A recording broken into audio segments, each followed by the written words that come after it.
ലോനപ്പച്ചേട്ടാ, പുള്ളി ടൗൺ വരെ ഒന്ന് പോയതാണേ. എപ്പോൾ വരുമെന്ന് അറിയത്തില്ല. ആണോ? എന്നാൽ ഞാൻ പിന്നെ വരാം. ഞാൻ പല പ്രാവശ്യം വിളിച്ചായിരുന്നു, വിളിച്ചിട്ട് കിട്ടുന്നുമില്ല. പിന്നെ മോക്ക് പറ്റിയ നല്ലൊരു ആലോചന കൊണ്ടുവന്നിട്ടുണ്ട് കേട്ടോ. അയ്യോ വേണ്ട, അവൾ അവിടെ തന്നെ ഒരു പയ്യൻ്റെ കാര്യം പറഞ്ഞു. ഞങ്ങൾ അതേക്കുറിച്ചൊന്ന് ആലോചിച്ചുകൊണ്ടിരിക്കുക. ഇപ്പം എല്ലാവരും തന്നെത്താനെ കണ്ടുപിടിക്കുമല്ലേ. എന്നാൽ പിന്നെ ഞാൻ പിന്നെ വരാം. ശരി, ഞാൻ വന്ന് തോമസിനൊന്ന് പറഞ്ഞേക്കണം. പറഞ്ഞേക്കാം. കുറച്ച് അത്യാവശ്യം ഉണ്ടായിരുന്നു. ശരിയേ?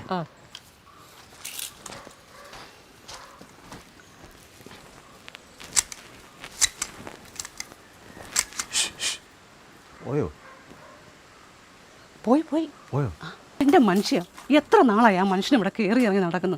എങ്ങനെയും ആ കാശൊന്നും ഉണ്ടാക്കി കൊടുക്ക്. ഇടി അതിയാൻ ഈ പൈസയുടെ ആവശ്യമൊന്നുമില്ല. മക്കളൊക്കെ വിദേശത്ത്, ഇഷ്ടം പോലെ കാശ് വരുന്നുണ്ട്, അറിയാവോ? പിന്നെ അയാളുടെ പണി അത് ബ്രോക്കർ പണി എന്ന് പറഞ്ഞാൽ അയാളുടെ ഒരു കൊല്ലത്തൊഴിലല്ലേ. അങ്ങനെ അയാൾക്ക് കാശ് കിട്ടുന്നുണ്ട്. പിന്നെ നമ്മുടെ നക്കാപ്പിച്ച് കിട്ടിയിട്ട് വേണം. ആ ഉണ്ടാകുമ്പോൾ കൊടുക്കും, അല്ല തന്നെ. കഷ്ടമുണ്ട് കേട്ടോ. എന്നാൽ പിന്നെ നീ അങ്ങോട്ട് ഉണ്ടാക്കി കൊടുക്കും.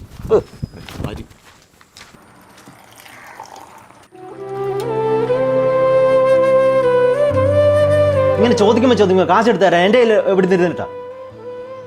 ഓരോരോ ആവശ്യമില്ലാത്ത പണിക്ക് പോയിട്ടല്ലേ. ഞാനും അവളും എങ്ങനെ അവിടെ ജീവിക്കുന്നതെന്ന് ഞങ്ങൾക്ക് അറിയത്തുള്ളൂ.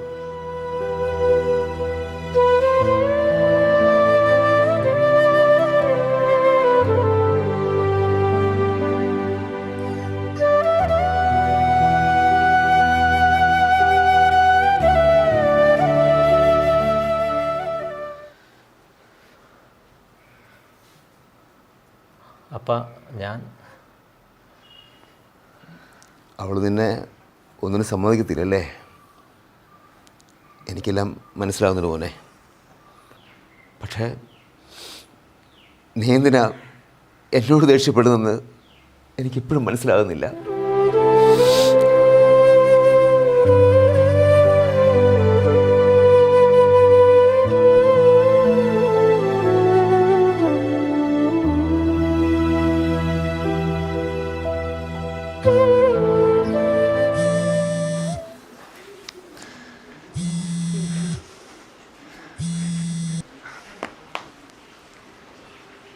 എന്നാടി? ഓ ഇല്ല, ഞാൻ വന്നോളാം. ഇല്ല, കൊടുത്തിട്ടില്ല. ശരി, ഞാൻ കേട്ടു. മനസ്സിലായി. ശരി എന്നാ. ലോനപ്പച്ചേട്ടാ, ഇപ്പം കല്യാണങ്ങളൊക്കെ ഉണ്ടോ? ഇപ്പോൾ ഒന്നും ഇല്ലടാവേ. ഇപ്പം പിള്ളേരൊക്കെ അവർ തന്നെ കണ്ടുപിടിക്കുമല്ലേ. അത് കാരണം നമുക്കിപ്പം പരിപാടിയൊന്നുമില്ല.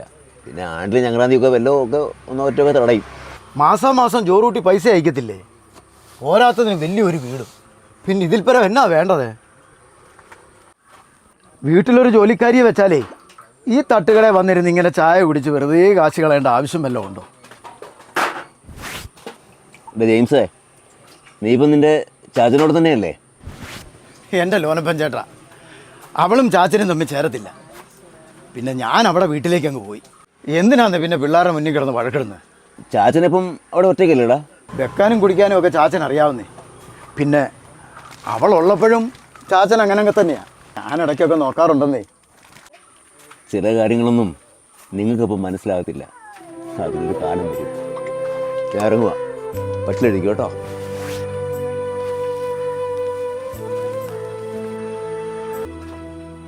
അതിനാടാ ആംസേ, കച്ചവടമൊക്കെ അങ്ങ് തകർത്ത് വരുവാണ് തോന്നുന്നല്ലോ. വലിയ ഉണച്ചൊക്കെ ആണല്ലോ വന്നിട്ട് പോകുന്നത്. അതൊക്കെ വെറുതെ ആണോ? പുള്ളി ഇപ്പോഴും ഇവിടെ 10,000 രൂപ കടവാ. ബെസ്റ്റ്. നീ ആയാലും ഒരു കടുപ്പത്തിലൊരു ചായ എടുത്തു.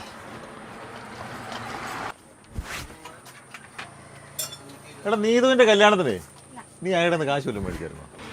നീ എന്നെ വർത്താനാണോ പറയുന്നത്? എനിക്ക് അതിനുള്ള ആസ്തിയൊക്കെ ഉണ്ട്. പിന്നെ കാശുകാരോട് കടം വാങ്ങിക്കേണ്ട ആവശ്യമൊന്നും എനിക്കില്ല.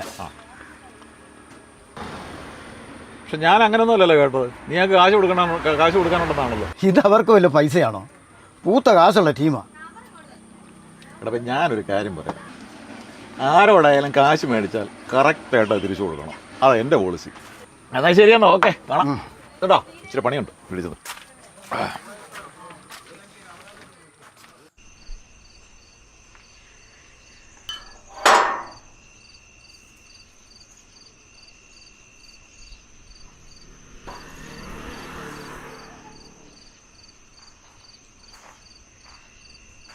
വർക്കിയേ വർക്കിയേ